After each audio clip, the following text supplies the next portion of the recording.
How you doing there, my beautiful, beautiful, dearly beloved friends? So good so good to see you. It's Dan. I'm live on Facebook from beautiful Oak Lawn, Illinois. Oh, so good to see you. Hey, my dear friends, got great news for you. This is wonderful. You're going to love this. Ready? God loves you. He does. He really does. And he cares about you. You matter to God. That's the truth. You really do. However, it's helpful for us to remember he loves you.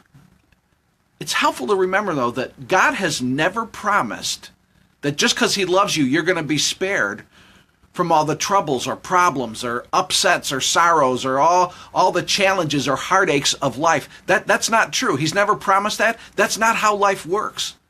That's not how it works. We're called to love God and serve him and remain faithful to him no matter how the circumstances unfold. If the circumstances of life turn out really good, that's great. I love it. Terrific. And we serve him. If they turn out bad, we continue to serve him anyhow. Serve him anyhow. There's a story in the Bible. It's in the book of Daniel, Old Testament book of Daniel. And there's some characters in the story. Their names are Shadrach, Meshach, and Abednego. And they're facing, it's a long story, but they're facing the possibility of this horrible situation, of like getting thrown into this furnace.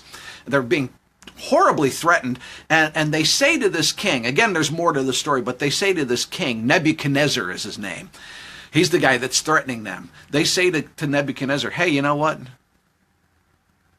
God can save us from that furnace. If he wants to, he can save us. But here's what they say. They say, he can save us, but even if he doesn't, even if he doesn't save us, we still choose to remain faithful to him. Because see, he's still God, right? I mean, nothing that happens here on earth is going to change. He's still God. If I have to endure some pain and some turmoil and some just lousy nonsense, it doesn't change the fact that he's still God. Now, on the other hand, if things go my way, and hopefully they will, and wonderful, and then everything comes up roses, and it's a nice, wonderful, smooth, that's terrific too. I like when that happens. You do too, right? That's good. And I'm grateful. And he's still God. But we want to be with him either way. We want to be with God whether it's a rough go of it in our time on earth, or whether it's relatively easy and nice and a blessed go of it in our time here. Either way, we want to remain on his side. We want to be with him in eternity in spite of whatever scenarios may play out on this side of things. There's an eternity. There is an eternity that is just an incredible reality when it comes to our existence. You're going to be alive for eternity. Me too. You say, well, I don't believe in that. You're going to be alive for eternity anyhow. One way or the other, you will. So nothing that happens here in this brief time, I mean, life here is, compared to eternity, is like a vapor. Nothing that happens here is worth being separated from God for eternity.